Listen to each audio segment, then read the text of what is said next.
Now, there was a trust exercise the other day, and you sat there and you talked about an incident that has come to define your life in one way. And I don't want to say it's defined your life. An incident with Sonny Bill Williams in 2007, and something that has dogged you unnecessarily, as far as I'm concerned. It's typical of a very immature society that we're still titillated by that.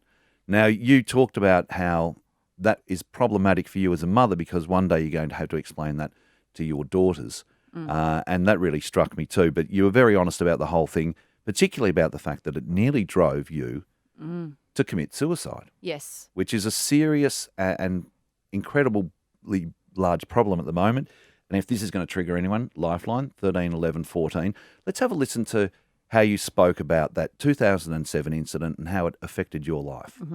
Oh, a long time ago when I was young, I got myself in a compromising position, which I regret.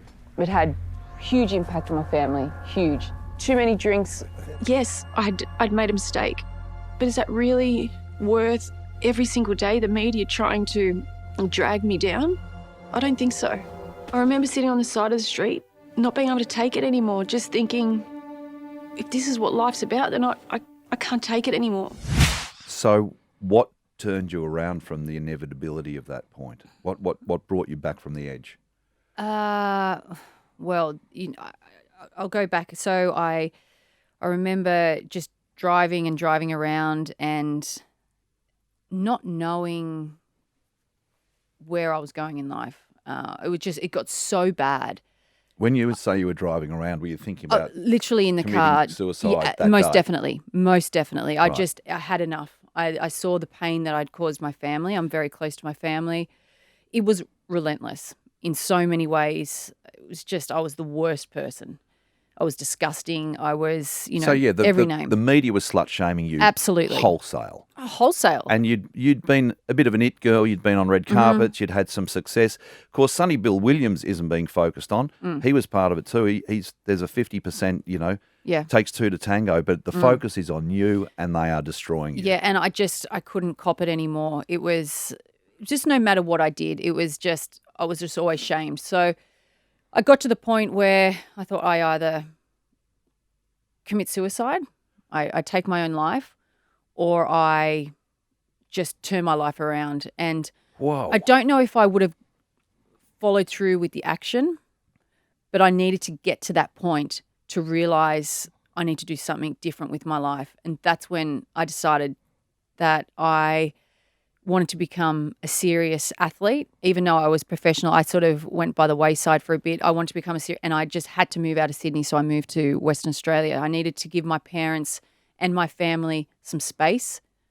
I needed to just get away from everything. So I was at that point, yes, I was very close. And I was at that point, and I remember calling my brother, and he came and helped me. So it was the springboard to your future success. Absolutely. In a way. I needed to get to that point. I really do feel like I at that point, I needed to get there. I don't know if I would have continued or did it, but I needed to get there in order to change my whole life Well, around. you're a very determined person, so I think whatever you put your mind to, you probably would have succeeded. What's your family structure? Mum, dad, how many kids? Mum, dad, I have two older brothers. We all live within 500 metres. Right. My brother Patrick, he So lives you're the with me. baby? I'm the baby. And the only girl? And the only girl. Was there anger in the family toward you? Were your parents supportive, or were they a bit furious that Candice had gone? No, I think they were just... I'm the type of person, I don't speak. I keep everything to myself, and I just became really... I wouldn't say that I had depression, but I was depressed, and I kept everything to myself. I didn't speak about anything. I just would wear a hat. I would cover my face. I didn't want to be seen. How old were you? I was 22. So young, Yeah, too, so to young. be put under that acid. And I was living with my parents, and there was just no escape. And the fact that I am so close to my family and I let them down, and I could see their pain, because people in the street, I live in Maroubra, and it's a very... just a very local. tight-knit community. It is. And people wouldn't come up to me and say, hey, like, what are you doing? What happened? They would always go to my dad or my mum or my brothers, and who also work in the community, and say, what's your sister doing? Or what's it? So it affected them, because everyone was talking to them, and they couldn't continue their life. They couldn't go down the pub and without, someone going, oh, what about your sister? So it really affected their life. So when got too much and I could see it was getting too much for them, I knew I had to withdraw and just move away. So let's go forward, over 10 years to Sandpapergate. Did that experience set you up with some strategies and devices to be able to deal with it a second time? Most definitely. So I knew that if I could get through what I got through at such a young age, I could definitely get through this. And I knew... And were you a good support for Dave? Yes. Because he would have been going through it for the first time. David having similar... what he was doing was similar to what I was doing in 2013. So I knew I needed to snap him out of that. His career wasn't over.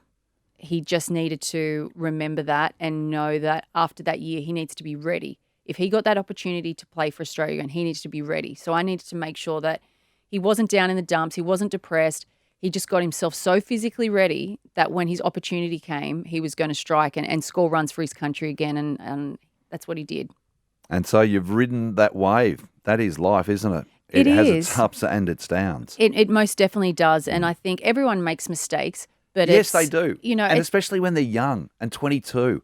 Yes. I'm so glad that, there wasn't social media when I was 22, or that I was a woman and some of the things that I've done were, put in the press. Because Yes. we've all done some regrettable, silly things. Yeah, and I think it was more the fact that I let my family down that hurt me more than anything. The fact that Well, you didn't let your family down. What you did is you made a pissed error at a pub that, was minutes long, and it's like it shouldn't, destroy your life or your family or your reputation. Yeah, and I really think that everyone has come so far from in 13 years with the whole Me Too movement and with social media now. Yes, it is used for trolling, but over the last month or so since SAS has been on, I have had some overwhelming support, which without social media, I also wouldn't have been able, people wouldn't have been able to contact me and give me that support and share their story. So it's also been fantastic. We have had the opportunity to see a side of you and to get a real clear picture